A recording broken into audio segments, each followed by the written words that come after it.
Good evening, everyone. I am very pleased and honored to be opening the 25th EarthFest at the University of Michigan. I am Rosina Bierbaum, a professor in the School for Environment and Sustainability, and the former dean of the previous school, which was the School of Environment and Natural Resources. And as host of tonight's session, I have two jobs. One is to give you a recap of the long journey of our university to get to this year's EarthFest. And the EarthFest, I will tell you, has been a multi-decadal productive partnership across faculty and staff and students to help engage the community in sustainability. But then my second task is to introduce our keynote speaker, a friend and colleague of mine for more than 2 decades and a role model to all, Guy Williams. I think his career is one that every student will want to emulate. But to my first task, EarthFest celebrates these sustainability initiatives across campus and tries to get you all involved in it. So I'm hoping that you will all check out the EarthFest website so you don't miss anything. There is a session on the President's Commission on Carbon Neutrality Wednesday at 3 p.m. There's also a session on the University Green Teams Thursday at high noon, and you can figure out how you can join them. You can hear about sustainable eating with Chef Piccinati, and you can also explore videos that have been posted on sustainability skills. It's called Skillshares. So please take a look at that. Now, you know EarthFest is completely virtual this year due to COVID-19, but we've created a scavenger hunt to help keep it interactive. So let me just give you one clue so you can get started on completing the scavenger hunt. The question is, what term is defined as the equal treatment and involvement of all people in environmental decision making? I hope you're all digging in with the answer now. The answer is environmental justice, and I hope you all knew that, and you certainly will know that after Guy Williams' talk. But now that you know the answer, after our session, you can head over to ocs.umich.edu/EarthFest, and you can begin to earn points in that scavenger hunt. Okay, I said that EarthFest is 25 years old, but you know, efforts on this campus started even longer ago. Last semester, we commemorated the 50th anniversary of Earth Day. We celebrated it in its very first year with a 15,000 person environmental teach-in. So University of Michigan was a leader in thinking about sustainability. And coming up to the present, a lot has actually happened recently, and we should celebrate that too. In June, the city of Ann Arbor unanimously adopted an ambitious roadmap to carbon neutrality by 2030, and that was led by the city's Sustainability and Innovations Manager, a graduate of SEAS and the Taubman College.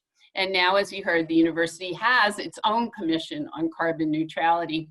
And literally just today, the 2020 edition of the Center of Sustainable Systems fact sheets are coming out. And the one tweeted out this morning is on environmental justice, and I certainly hope you will read it.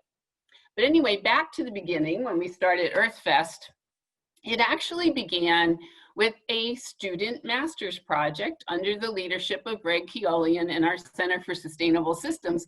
And it was a grand undertaking by the students, including input from, in the end, more than 30 units on campus, and ultimately proposed a framework to measure campus sustainability. So we got to present it to the then new President Coleman, who assembled a University of Michigan task force that I got to co-lead with Taubman College. And we recommended 8 indicators and 46 metrics that have been collected ever since. So actually, our campus has one of the longest and best inventories of greenhouse gases. And then in 2005, software was developed to automatically gather information on those metrics instead of all the hand entering by our noble students. And 2005 was also the year that the Dana building became the first gold LEED rated building on our campus. It was really tough being first. Our students analyzed along with the committee of LEED to calculate what kind of savings we were going to get. but I'm really happy now to say that LEED, which stands for Leadership in Energy and Environmental Design, is the norm on our campus. Then in 2007, the Office of Campus Sustainability took over producing the report. Sustainability goals were put in place by 2011, and I hope you've all seen those. They include things like 25% reduction in greenhouse gases by 2025, despite expected growth in academic and medical buildings on our campus. Another 40% reduction in food waste, in landfill waste, in chemical waste, etc. Well, since then, recognizing that the pace and magnitude of climate change was accelerating, President Schlissel established a Greenhouse Gas Reduction Committee and then created the President's Commission on Carbon Neutrality, PCCN. And under that, there have been many, many analyses conducted on direct and indirect energy usage in buildings, which are, of course, our #1 energy and greenhouse gas emitters. But these analyses have looked at both direct and indirect energy use on supply and demand. They've looked at commuting, university-sponsored travel, our food system, to be sure our food waste is decreasing and that we're growing more locally. We've looked at green landscaping with native species, composting, water consumption, land cover change, you name it. And so again, I encourage you all to learn more about the PCCN and tune in at that Wednesday, 3 p.m. time and get involved and comment on both the process and the products. Now on campus, we also have the Herb Institute, the Graham Sustainability Institute, the Office of Campus Sustainability, Planet Blue. So these sustainability themes permeate campus. You know, Michigan prides itself on being leaders and best. And we want to be leaders and best on sustainability, on climate change, and on environmental justice. So now let me pivot topics. Many of you know I came to Michigan after running the first White House science office on the environment and leading the first national climate assessment. And shockingly, way back then, we learned that climate change 2 decades ago was already having observable impacts in the United States. And it was also during that White House tenure that the still extant executive order on environmental justice, 12898, was signed. Although I have to say, it is under attack even as we speak, as federal agencies are being told to cease their diversity, equity, and inclusion training. I'm really sorry to say. But anyway, it was in the 1990s, I think, when I first realized that the confluence of those issues, that climate change could be the biggest environmental injustice of them all, disproportionately affecting the poorest and disadvantaged in energy and clean water poverty areas, undergoing heat stress, and not just in this country, but of course to the pastoral and indigenous populations where the climate is essential for their livelihoods. And we are now seeing temperatures exceed physiological limits. Well, that 1990s is when Guy Williams and the University of Michigan first began working together on both sustainable systems and environmental justice. In 1990, I guess it was January, Professor Bunyan Bryant and Paul Mohai held the Michigan Conference on Race and the Incidence of Environmental Hazards. That meeting is still referred to as the Michigan meeting. And on campus, it led to our 1992 creation of both undergraduate and graduate degrees in environmental justice.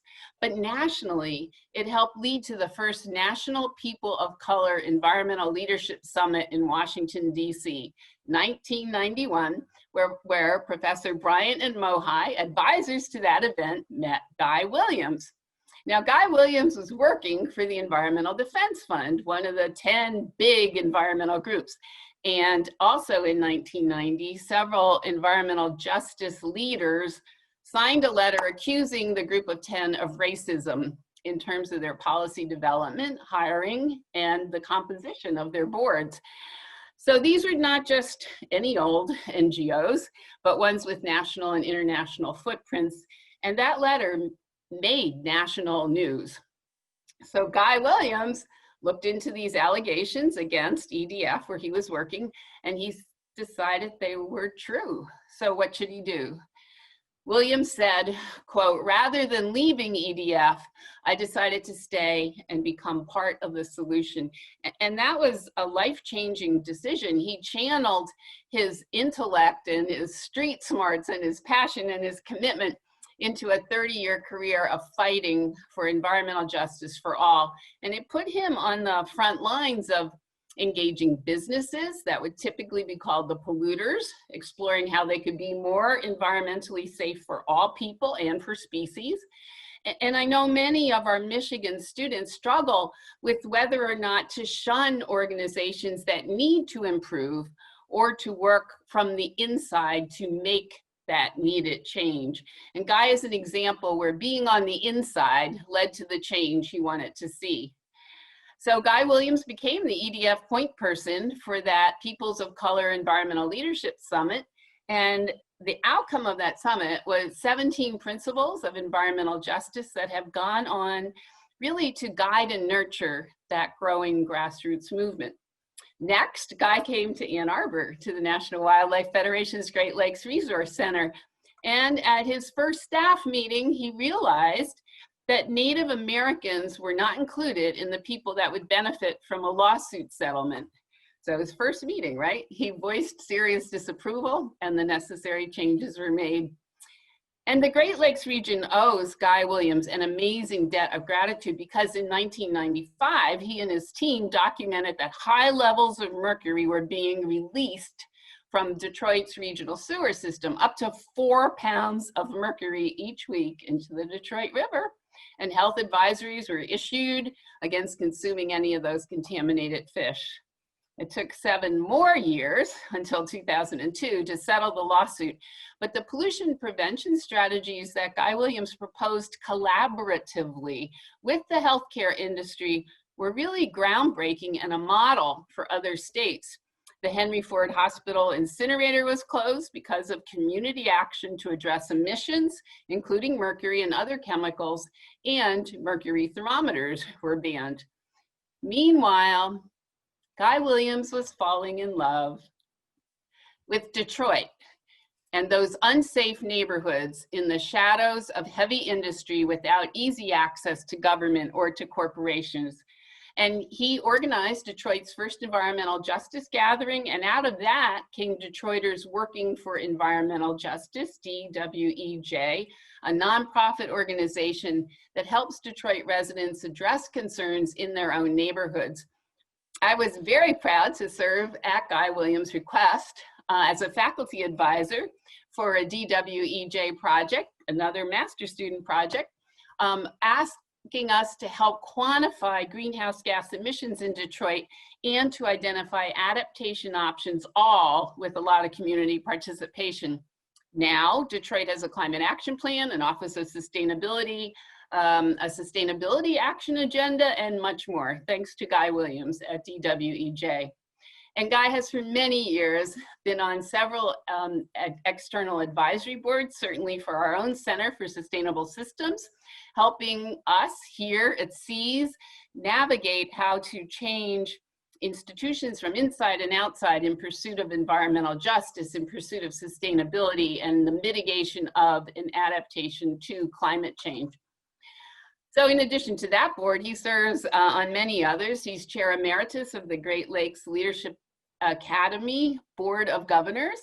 He's on the Rails to Trails Conservancy. I won't list all the others, but he has won many awards. I hope you read that in the formal announcement. He was named a Michigan Green Leader by the Detroit Free Press, the Bucknell University Award for Service to Humanity, and the 2017 William Milliken Leadership for the Common Good Award.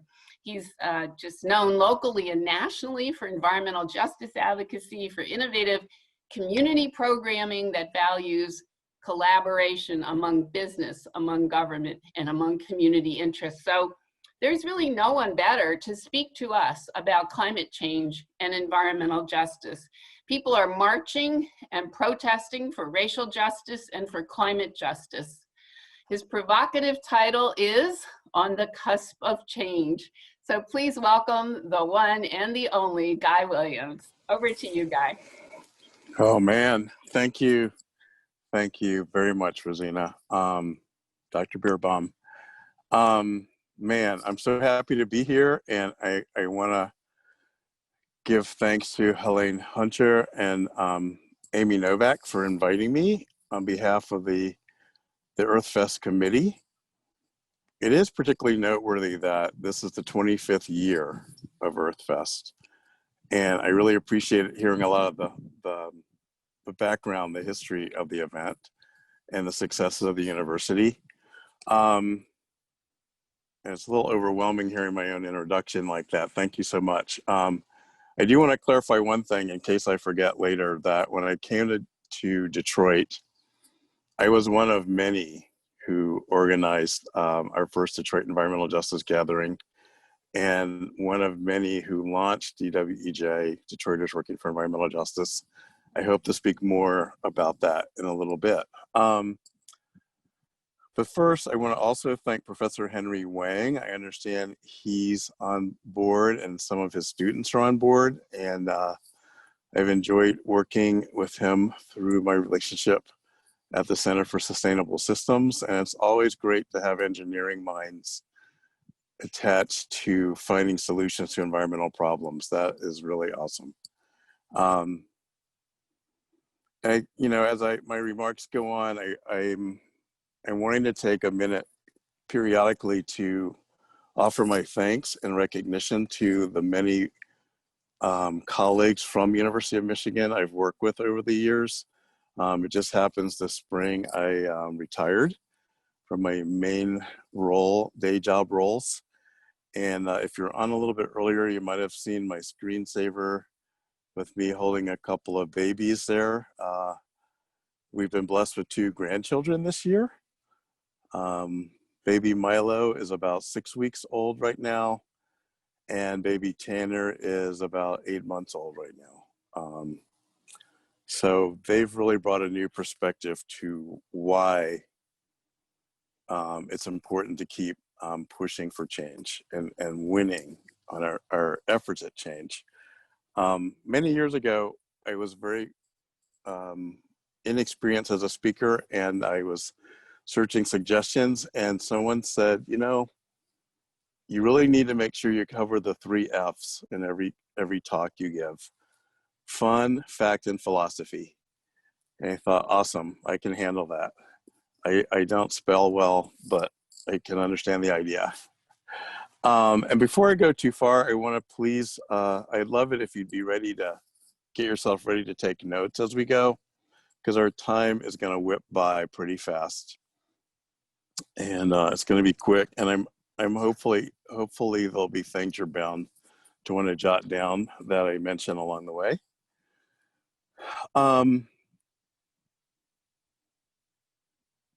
One thing that I've learned in my 30 plus years in this work is that everyone has a sense of place that matters to them. For me now, it's here in Metro Detroit. It's Michigan, it's the Great Lakes Basin.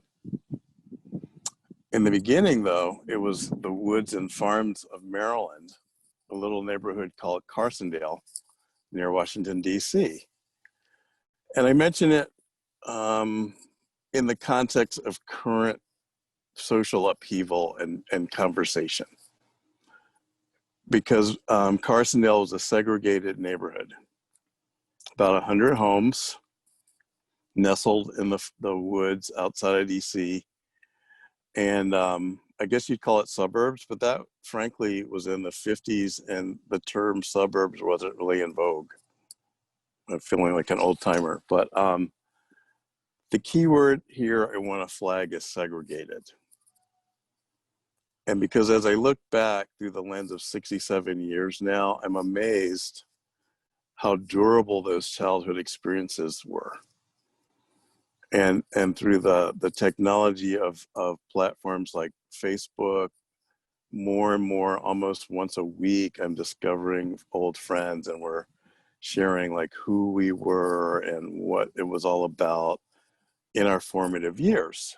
And when I was speaking with Amy and Rosina and Helene before we were in the warm-up room, I was envisioning the conversation right now at the front end of EarthFest a little bit as a football coach, a little bit like a pep rally. Like, how do I help energize folks who are taking their afternoon time to focus and think deeply about abundant opportunities for our future? And I wanted to share some of my experience, strength, and hope about my journey, and that in the hopes that a piece of that might inspire you, especially if you're younger in your journey. So I want to ask you to please pause just for a moment, no matter your age right now, and reflect on your elementary school and your early teen years. My belief is those people you loved and the experiences you felt most deeply about set you on the course that you're on today. They shaped your sense of confidence, entitlement, or the lack thereof. They shaped your frame of reference for your spiritual practices and beliefs and more. I'm going to mute for a second since there's a plane going over.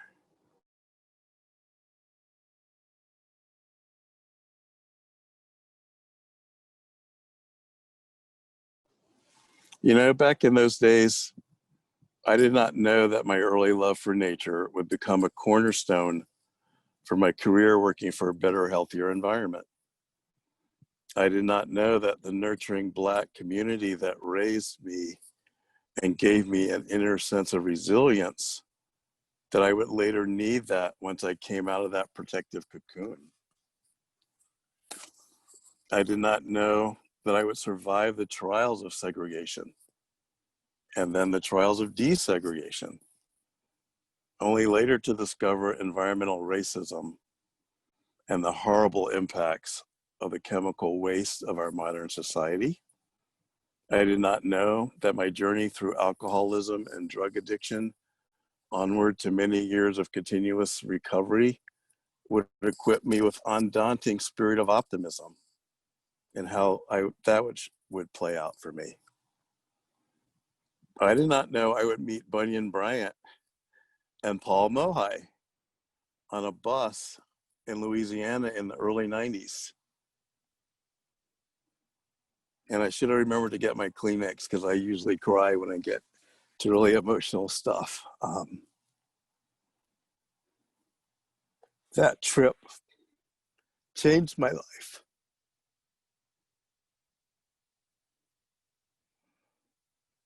Not so much the trip, but the people on the trip, the things I saw and heard and smelled. I did not know that I was on the cusp of change. One definition of cusp, not quite sure how that word came to me. It was, my higher power speaking. One mathematical definition of cusp is a point at which the direction of a curve is abruptly reversed. I really dig that word, abruptly. And it feels like our country is in that moment right now where something is going to change abruptly, hopefully for the better. Early in 1994, I wrote an essay about my frustration at the slow pace of change. You know, earlier, Dr. Bierbaum mentioned the letters from activists all over the country accusing the major environmental groups of racism and articulating why it was called out in that way and what was expected to be done to hold them accountable for change and the benchmarks for change and all of this. And well, 3 years, so that was like in 1990, 1991, and 3 years later, I was feeling really frustrated that not much had changed. And so I just wanted to read a paragraph or two from my essay. The first stop on our tour of Cancer Alley in September of 1991 was the scene of the shooting death of a young Black man. Corey Horton. Corey was killed at the hands of local police. Why was a murder scene the first stop on a tour of hazardous toxic sites? Our hosts were striving to emphasize the point that environment means where we live, where we work, where we play, and it includes the totality of all living conditions that affect our daily life. In the struggle to restore and protect our environment, the definition must be expanded beyond the idea of endangered species, wildlife habitat preservation, and similar issues. Having healthy surroundings has become a life or death issue for humans as well. I didn't know that 26 years later,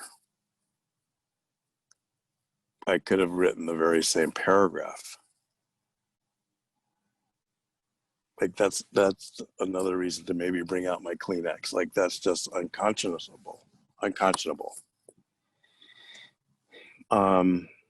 Shortly after I wrote that essay, in fact, it was part of my interview process for my job to come to Ann Arbor and work for National Wildlife Federation, where I worked under the leadership of Mark Van Putten. Many of you may know him. At that time, in addition to the leader of National Wildlife Federation Great Lakes activities, he was a law professor at University of Michigan and very active as an environmental litigator. And yeah, that story about my first staff meeting, it's a true story, other than the fact that I still have the tie I wore that day, and I was a hit at first because I brought homemade chocolate chip cookies that I bought. When I heard seriously about what turned out to be the largest Clean Water Act settlement of its time, the Ludington Pump Storage Facility, that we were excluding the Indian tribes from any of the proceeds, even though the damage to the fishery was damaging their traditional fishing grounds. So that became a bone of contention, and I literally felt like I had taken the job at the wrong place, and I expressed as such. And to Mark's credit, he was the lead litigator on the program. He went back to the drawing board with all the partners and found a way to make sure the tribes had useful, meaningful, and fruitful engagement. And those relationships have been active. The Great Lakes Fishery Trust, if anyone knows that, funding source is a result of that lawsuit. So I'm digressing a little bit, but I wanted to stay on track a little bit about this 1991 momentum and the effort that Dr. Paul Mohai, who I believe is with us on the call today, and others around the country were very powerfully mobilizing a movement, and that culminated in the big convention that Rosina described, and the principles of environmental justice. And when I came to Michigan in the mid-90s, I met people who also had been part of that process, like myself and Paul, and people like the late great Slee Boggs, people like Donnell Wilkins, who many of you may know, or Catherine Savoy, or others, Catherine Underwood, who's very active in the city of Detroit. I met all of those people, and they took me under their wing and shared about the city and the issues, and we became a very tight team, and eventually, forged an organization out of all that. And I mention it because there's so many possibilities for the future and things that any of you can do as well. And I want to pull one of the 17 principles up for your attention because I feel it's most applicable to our gathering and the reason for our gathering today, and that's principle number 16. And it reads, environmental justice calls for the education of present and future generations, which emphasizes social, environmental issues based on our experience and appreciation of diverse cultural perspectives. Who knew that in a year such as this, 2020, that elevating everyone's recognition, not only of environmental sustainability, but even ever more so important, our personal sustainability, and for far too many, our ability to survive would be at stake. So I maintain that here we are in September of 2020, we are on the cusp of societal change, both at the macro national level and on the micro university level. Which way will we change? In which direction will we move? While you're pondering that, I want to share a little bit more about my experience with the University of Michigan community, for which I'm grateful. Back in 1998, I joined what we now know as the Center for Sustainable Systems. I met the late Jonathan Bulkley. I met Jonathan Keolian. Jonathan was such a powerful leader that when I went to his funeral, I could not stay. It just was too upsetting for me. And, you know, I grew up in a culture where funerals are a thing we do.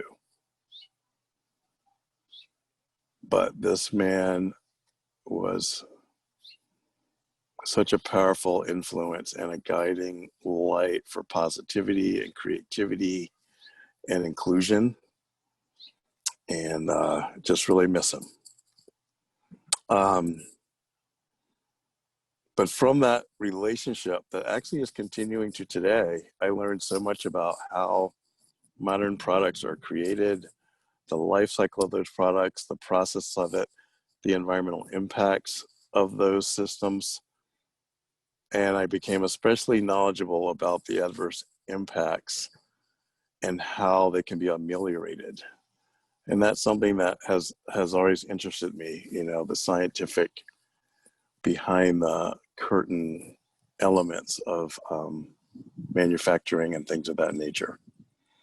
I've had a lot of gratitude also for the Center for Sustainable Systems, because they work very closely with us at Detroiters Working for Environmental Justice over about a 5-year period from about 2012 to 2017, and enabled us to publish the first Detroit Climate Action Plan. But what was really key is that there had to be data. There, at that time, there really was not data about emissions compiled for any kind of reasonable baseline for the city of Detroit. So we called on our University of Michigan colleagues to create that. They also were instrumental in a climatology study and more. Another path of very powerful connection for me and my organization has been starting in about 2010 with the School of Public Health. You know, and I became active in several of the community partnerships of the School of Public Health.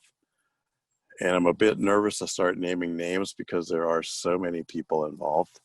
On the other hand, I just feel like I really have to acknowledge some. The team is very large, and everyone there is committed to community-based participatory research, which again, I feel contributes to achieving progress on Principle 16 and other of the principles. So as you're taking notes out there, I hope that you really, if you're not fully familiar with the principles of environmental justice, that you look them up, marinate on the preamble, marinate on how did 550 people agree on such a complex set of a statement, and that it's still standing and actively applied today. Like there's really something powerful and magically important about that. So I digress, but I want to say hi and thank you so much to Barbara Israel and Trish Coman and Amy Schultz, Stuart Batterman, Natalie Sampson, Marie O'Neill, Karina Grunland, and Tony Reams. And I'm going to pick on Tony in a little bit later on if I don't have a senior moment in a good way. So yeah, all of those folks have been doing primary research on air pollution, climate change, heat wave impacts on vulnerable populations, an astounding array of work. And I'm so proud and happy to have been able to know and work with them. And, you know, all of these people are part of your MGO Blue family. So you all, you know, have a lot to be proud of. And I want you to check out the Detroit Urban Research Center online if you're not familiar with it. And that's where the umbrella of a lot of that public health work is going. So please write that down. And you know, I left you hanging back there on a couple of those questions, like which way will we change? And what direction will we move? While I'm at it, I want to add a couple more questions. What's your role? And how do you know it's your role? My assertion is that you're willing to be part of the change or you really would not be on this Zoom. Hopefully, you know, that applies. In 1994, I did not know my essay would be so timely in 2020. However, I do believe that we as people are ready to move past the cusp and into a new era. If we continue our efforts, we can do that in a winning manner, what I think is a winning manner. I'm checking out the chat, but I guess everyone else can see that too. So I'll keep going.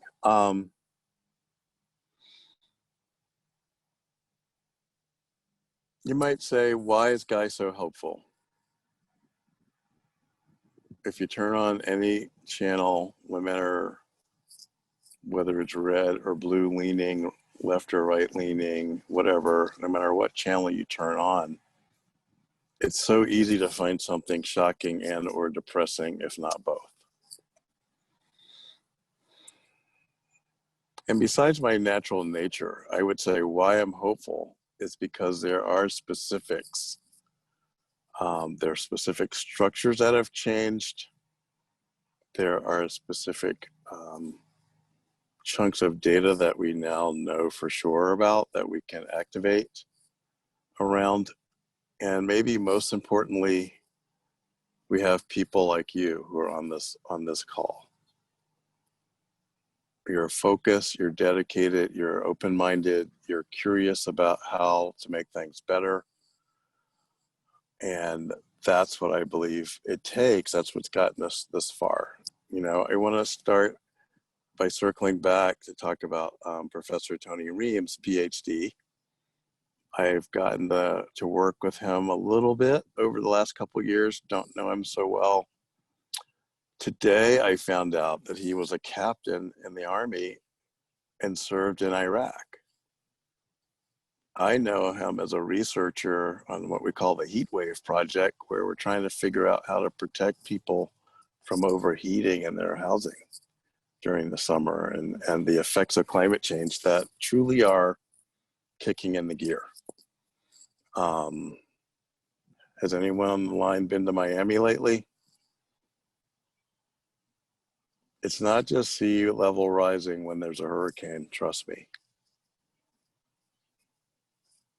You know, it has really unexpected impacts on Rosina was sharing with us a little bit about the disproportionality of it, but think about something as basic as a neighborhood in Miami. I believe they call it Little Havana, where it's primarily Cuban culture and nightlife and restaurants and residents and modest prices to maintain your standard of living there. Well, guess what? The elevation of Little Havana is the highest part of town. So guess what? The pricing is already starting to rise, and the transformation where people can afford to move from the low areas to the high areas are going to force out the more or less indigenous and less wealthy people. I mean, there's all kind of insidious changes going on due to climate change. You know, when I hear the news stories about the fires, they're very brief. They're not that complex. They're not that detailed. So they tend to not speak to the lack of resilience in the forest prior to the beginning of these fires and why they're just going up. And the forest itself is defenseless beyond it's ever been. I mean, we many of us know that fires are a natural cycle in the forest, in many forests.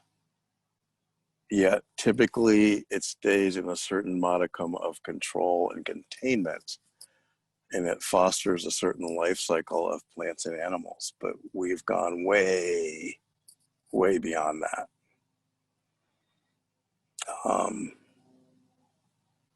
So again, I digress, but you know, I was supposed to be hopeful. What I want to say is that it's people like Professor Reams and his ability to articulate a way forward to deal with energy generation so that we can get a handle on our carbon emissions and still have secure and safe and clean energy. Like, that's the bottom line. It's like we just have to find different ways forward. We have to change. I was delighted to see that there was a class at University of Michigan called Economics and Environmental Justice. I mean, you all might not think that's such hot, you know, big news or anything, but for me, to have witnessed the different evolutions of topics and the interdisciplinary nature of things, we live in it's no secret, we're living in a capitalistic society. We have to be more educated about the whole system just to have a chance of defending ourselves. So to see that people are really proactively at University of Michigan putting together those dots and helping us learn more, and assembling resources for us to educate ourselves, that's awesome. These are part of the reason I'm feeling hopeful. That's Professor Samuel Stolper, I believe you could pronounce it. Economics and Environmental Justice, that is awesome. Something else I'm excited and actually proud of is the establishment of an Environmental Justice Advisory Committee here, or council rather, here in Michigan, that Governor Whitmer announced back in January. Dr. Reams, Dr. Mohai, and I believe maybe a couple other folks from the university are part of that council. And that's a structure that we push very hard to have established because, I mean, when I was brand new in this movement in 1989, what I naively called the policy is the rule book. It's like, oh my gosh, the rules make all the difference because we're getting what we're getting because that's what's allowed and that's what's reinforced and subsidized. So we now have a much more formal way of vetting ideas and bringing forth the inclusion of the impact on disproportionately impacted people to policies of all kinds in Michigan. And I believe that that's going to make us a more healthy state financially, not less. So I'm excited about that. One other thing is I found that our my colleagues at the Michigan Environmental Justice Coalition, they're starting every 2 years, they're host an environmental justice summit, statewide Michigan summit on environmental justice. That starts tomorrow at noon. So jot that down, look it up. My colleagues Donnell Wilkins and Catherine Savoy are the keynote speakers. I just told you earlier, they are foundational people in our movement, not just in Detroit, but in Michigan as a whole. No better primary sources to hear from than those ladies. Awesome people. And, you know, I understand that there's been some very intense agitation going on campus too. There's a strike going on. I'm proud of the Black students that are part of the School of Environment and Sustainability. They've put out a statement and they're really calling up short the leadership and setting a higher standard in those dialogues. Those are contentious conversations, yet those also give me hope, because my experience is that that's where the progress comes, when we really are willing to sit and put our pieces on the table and work with them. Man, I read some numbers here. 13 out of something like 350 students are Black students in that school. One Black professor, I do believe.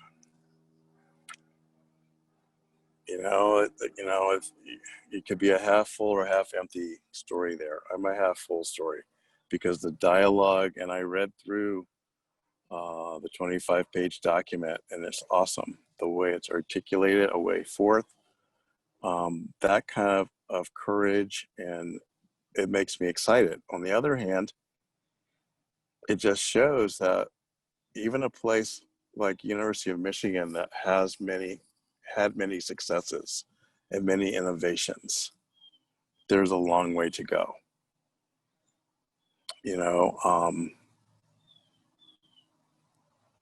Earlier, I had you thinking back to your younger days, and a few minutes ago, I had you reflecting on what role do you see as yours as we were moving past this cusp and into change.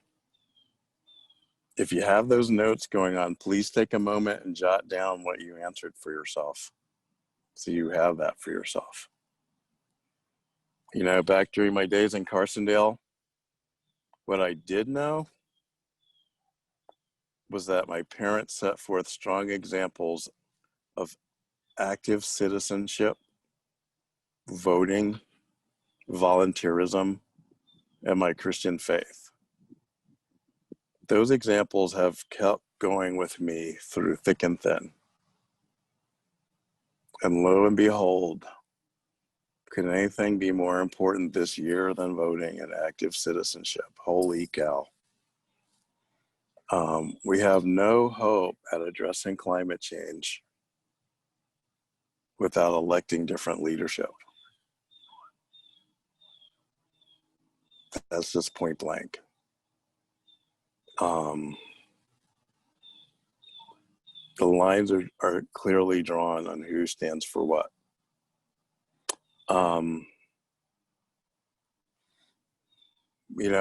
I was preparing for the talk today, and I thought, one of the things I do my best at is manifesting my Christian faith by reading, studying, praying, and trying to bring what I learned to where I go. So this morning I was reading, and two scripture passages stood out to me as relevant as to how I've approached my professional life as an activist.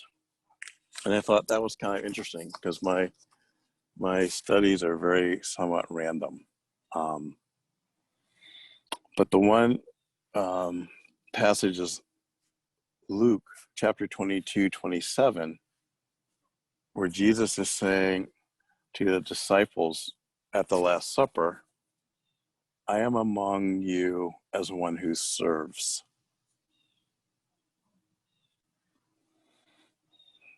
The other thing that came up for me is really one of my favorite chapters. And probably if you've heard me speak before, I've mentioned it before. And that is 1 Corinthians chapter 12. The whole chapter, like the whole dang thing. Because what's going on there is a description by Paul to the Corinthians about a whole body and how important all the parts of the body are. But there's one verse in particular, verse 22, that seems applicable in this day and age in our country and in our university. Verse 22 says, those parts of the body that seem to be weaker are indispensable.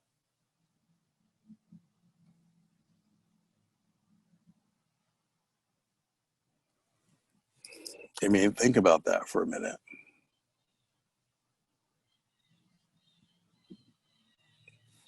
How will you maximize the abundance that's out here for us in this moment? How does the change that you want to have look?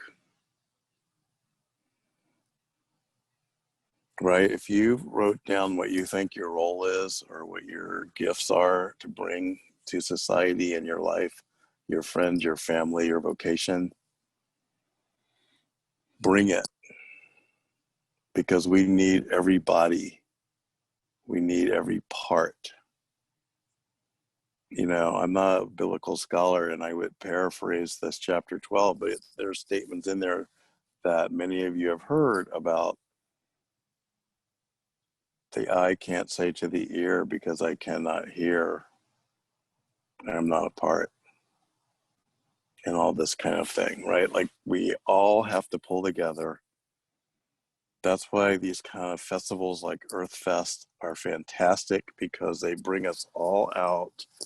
They're a great platform for leveling our normal kind of hierarchy of who we are and what we wear, and in terms of our roles, and we can highlight what we have in common and where we want to go in this world. And I am so appreciative that I've been able to have a life of positive contribution to better living conditions.